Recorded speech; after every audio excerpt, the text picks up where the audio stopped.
Just hours after Pennsylvania Governor Josh Shapiro and his family celebrated the first night of Passover, 38-year-old Cody Balmer tried to kill the governor by setting fire to his official residence. How are you all doing? How's the family doing? Yeah, we're doing okay. You know, our kids are resilient. Lori's been a rock. And I'm trying to be a good dad, a good husband, a good governor in that order. But not the easiest thing in the world to deal with. You know, I think they've been really reassured, as I think we all have, by the outpouring of support that we've gotten from all corners. Yeah, he scaled the fence somewhere right around here. Had a bag of, that contained some Molotov cocktails and a metal type of hammer.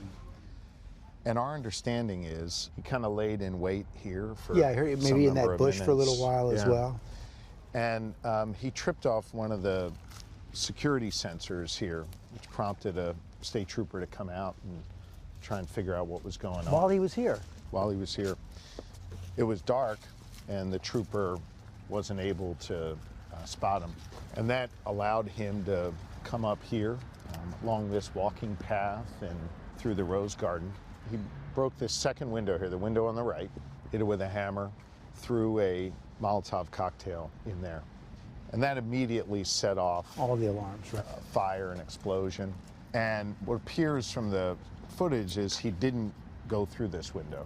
He took a few more steps down here, past the double doors, and then this window, which also leads into the state dining room. He smashed this with the hammer. You can still see the glass on the ground. Oh yeah, you can see it. Oh man, you can still smell. And it is much better now. Just hours before, Lori and I were seated probably right about here at a long table conducting our Passover Seder. And you had 3 of your kids home? 3 of our 4 kids were here. The other one was in college. A bunch of round tables, and we had our family, we had, I get emotional, I was thinking about it. Had our family, we had guests from the community from across Pennsylvania.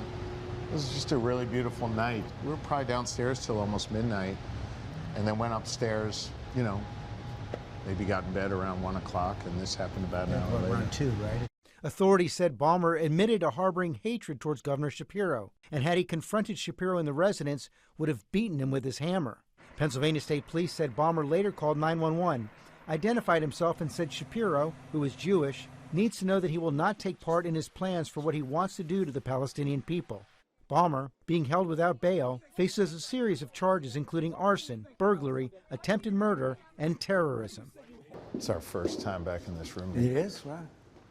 I was in here at about maybe 3 o'clock in the morning with the fire chief when it became immediately apparent to me this wasn't just, an accidental fire, candle being left on or something. You said it was clear to you it's not an accidental fire. It's clear to everyone now that that's not what happened. Was this a hate crime? I think that's a question for the prosecutors to determine. They're going to determine motive. But what does your gut tell you? I mean, this man was talking about Gaza, talking about Palestine, talking about his hatred for you. I recognize when you're in these positions of power, there are people out there that want to do you harm. But I try not to be captive to the fear, and I try not to worry or think about why people want to do that harm. You say you don't want to be captive to it, but this is something we're seeing. This is a dramatic and scary example of it. We're seeing this kind of rise in threats and attacks all across the country. Homeland Security has been warning about it for years. Yeah. It's real. I mean, this is sadly a real part of our society today, and it needs to be universally condemned, George. I don't care if it's coming from the left, from the right. I don't care if it's coming from someone who you voted for or someone who you didn't vote for, someone on your team or someone on the other team. I think every single leader has a responsibility to speak and act with moral clarity and condemn this kind of violence. Are you surprised he was able to get this far, actually get into the mansion? Look, there were clearly security failures, and I want you to know I have confidence in the Pennsylvania State Police to learn from it, to address it. We're bringing in a third party, an independent law enforcement leader to review our protocols, to review our systems and make them even better. You talked about hearing from fellow governors, people from all over Pennsylvania, all over the country. Have you heard from President Trump? I haven't. Not at all? No.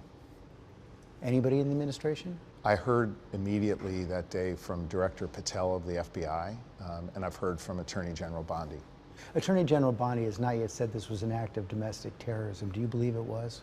I think that's a question for the prosecutors, both the local district attorney and the Department of Justice. Why don't you want to address that question? Because we even saw Senator Schumer today sent a letter to the Attorney General saying he believes this should be labeled and investigated as a hate crime. I'm not sure it's helpful for people on the outside to be weighing in with their opinions here, George, no matter who they are. You've asked me a couple times why I haven't sort of given you maybe the kind of answer that you're seeking. I want to explain why. Yeah.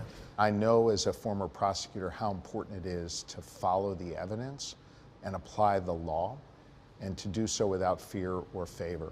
In this case, I'm the victim of the crime. I'm not the prosecutor. The prosecutors will weigh all of the different evidence, determine what the motive is. I think for me to dwell on that, to focus on that, is not my job. Part of that job is to combat the kind of conditions we're seeing that create the opportunity for situations like this. Pennsylvania is no stranger to this. We saw the attack in the Tree of Life Synagogue in Pittsburgh in 2018. How do you combat this kind of hate?